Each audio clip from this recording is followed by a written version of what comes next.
जनवरी 2006 की बात है। मेरा हर्निया का ऑपरेशन होना था।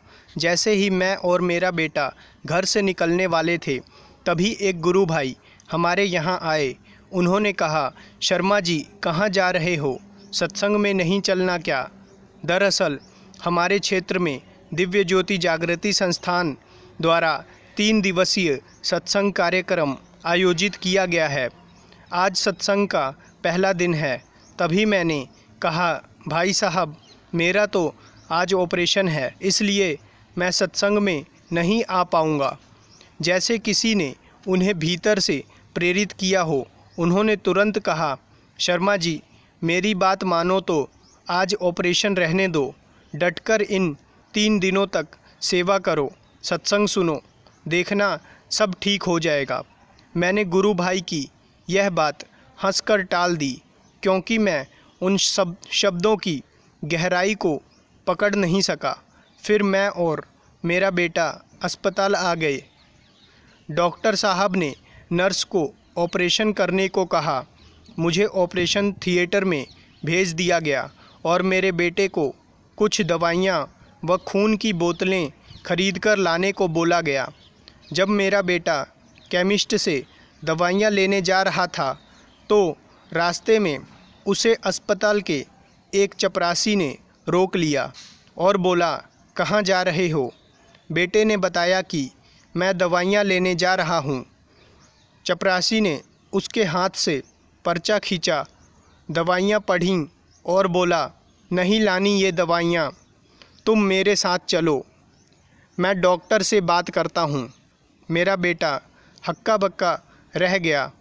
अब चपरासी आगे आगे और मेरा बेटा उसके पीछे पीछे चला गया। डॉक्टर के पास पहुंचकर चपरासी ने कहा, साहब क्या आप इस व्यक्ति का ऑपरेशन करने जा रहे हैं? डॉक्टर ने टेढ़ी निगाह से चपरासी को देखा, फिर बिना मुंह उठाए अपना काम करते हुए बोला, हाँ पर तुम्हें इस सब से क्या करना है? चपरासी बोला, साहब क्या मैं एक बार इनकी रिपोर्ट देख सकता हूँ? यह सुन अब डॉक्टर को तो गुस्सा आ गया। उसने हाथ में पकड़ा पेन ज़ोर से नीचे पटका और बोला, तू चपरासी रिपोर्ट देखेगा? क्या करेगा रिपोर्ट देखकर? तुझे पढ़ना आता है, और पढ़ना आता है भी तो डॉक्टरगिरी करेगा क्या? चपरासी ने आवाज़ में मानो शहद घोलकर कहा, हाँ साहब मेरी और आपकी क्या बराबरी, मेरी तो 7 पुश्तें आप जितना नहीं पढ़ सकीं। मैं तो बस एक बार रिपोर्ट देखना चाहता था, बस तसल्ली के लिए और कुछ नहीं। गुस्से से डॉक्टर ने टेबल पर पड़ी रिपोर्ट उठाई और उस चपरासी के ऊपर फेंकते हुए कहा, ले देख क्या देखना चाहता है तू? चपरासी ने झट से रिपोर्ट पकड़ा और उसे पढ़ना शुरू कर दिया। फिर 5-7 मिनट बाद धीरे से बोला, डॉक्टर साहब क्या बीपी हाई में ऑपरेशन हो सकता है? डॉक्टर बोला, क्या मतलब? चपरासी ने कहा, साहब बस मैं तो इतना कह रहा था कि इनकी रिपोर्ट के हिसाब से तो इनका बीपी हाई है। डॉक्टर ने चपरासी के हाथ से रिपोर्ट खींची, चश्मा लगाकर ध्यान से देखा, फिर दबी सी आवाज़ में कहा, हाउ इज़ इट पॉसिबल? यह कैसे संभव है? मैंने पहले यह क्यों नहीं देखा? चपरासी बोला, साहब फिर अब ऑपरेशन तो नहीं होगा ना? पर डॉक्टर के अहम ने उसे अपनी गलती नहीं मानने दी। वह बोला, यह हमारा काम है, हम देख लेंगे, तुम जाकर अपनी ड्यूटी करो। चपरासी हल्का सा मुस्कुराया, मुड़कर मुझे देखा और फिर कमरे से बाहर चला गया। उसके जाने के बाद डॉक्टर ने नर्स को बुलाया और ऑपरेशन कैंसिल कर दिया। फिर मैं और मेरा बेटा वापस लौट आए। मैं सीधा सत्संग में गया। वहाँ उसी गुरु भाई से मुलाकात हुई। उसने पूछा, क्या हुआ? मैंने कहा, जो तुम चाहते थे वही, ऑपरेशन नहीं हुआ। फिर मैं सत्संग सुनने के लिए पंडाल में जाकर बैठ गया, पर मेरे मन में एक ही प्रश्न घूम रहा था। आखिर चपरासी को कैसे पता चला कि मेरा बीपी हाई है? और यह प्रश्न मुझ पर इतना हावी हो गया कि मैं सत्संग विचारों पर ध्यान नहीं लगा पाया। सो मैं साधना में बैठ गया।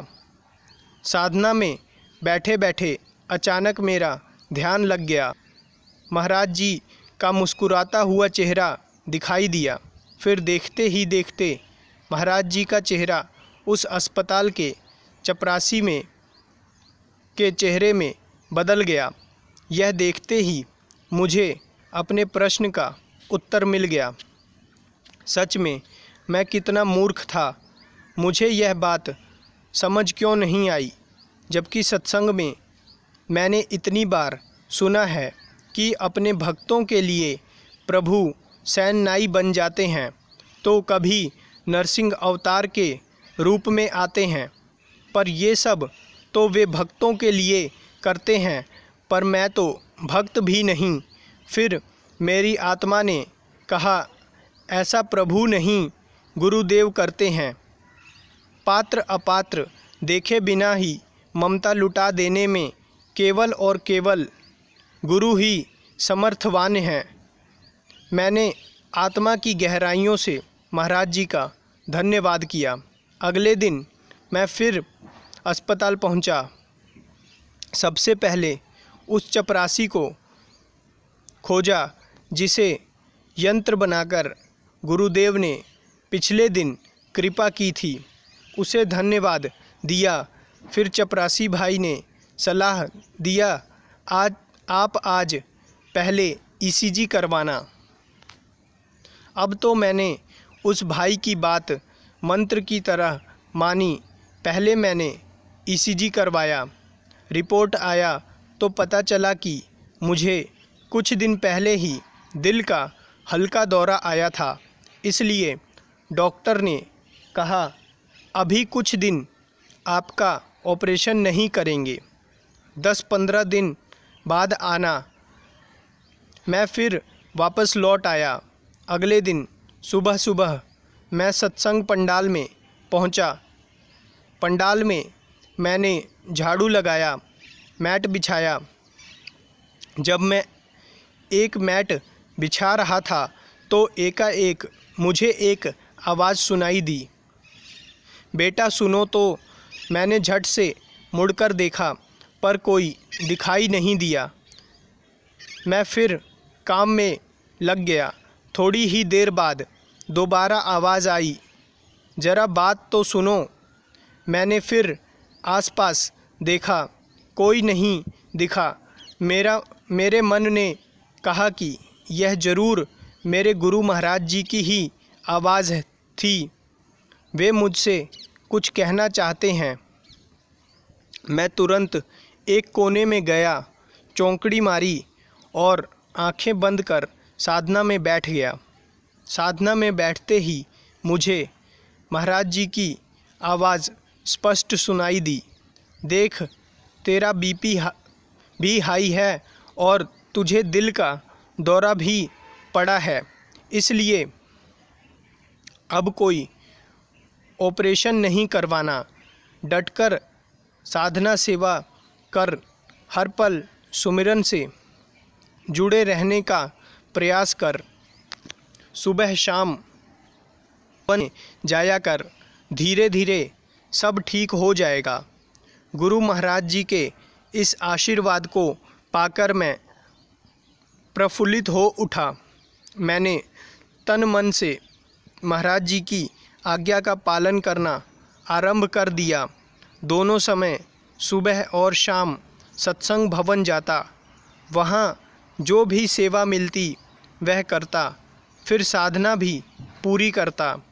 मेरे इस पुरुषार्थ को देख महाराज जी ने मुझ पर अपना कृपा बनाए रखा। मैं पूरी तरह स्वस्थ था। यूं ही कई महीने बीत गए। बीतते समय के साथ मैं ढीला पड़ने लगा। अब मैंने सत्संग सेवा और साधना में कमी कर दी और धीरे धीरे कम होते होते ये चीज़ें बिल्कुल ही छूट गईं। जब ये छूटी तो किसी और ने मुझे पकड़ लिया। जी हाँ, बीमारी ने मुझे दोबारा जकड़ लिया। वही परेशानी मुझे फिर से होने लगी। चलने में भी तकलीफ़ होती थी। अब मैं दोबारा अस्पताल पहुंच गया। डॉक्टर ने फिर ऑपरेशन की सलाह दी। मुझे ऑपरेशन थिएटर ले जाया गया। ऑपरेशन टेबल पर लेटे लेटे हुए मुझे बहुत गलानी हो रही थी। मैंने मन ही मन रोते हुए गुरु महाराज जी से क्षमा मांगी। हे गुरुवर, मैंने आपकी कृपा को खो दिया। मैं कितना अभागा हूँ कि आपकी आज्ञा का पालन तक नहीं कर सका। मुझे क्षमा कर दो। पर महाराज जी, मैं हूँ तो आपका ही बच्चा न। आपसे नहीं कहूँगा तो और किससे कहूँगा। मुझे बहुत डर लग रहा था, कहीं ऑपरेशन में कोई गड़बड़ हो गई तो।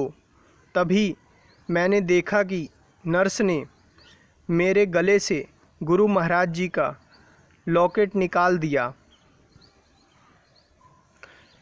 लॉकेट के निकलते ही उसमें से गुरु महाराज जी का अंश डॉक्टर के भीतर प्रवेश कर गया।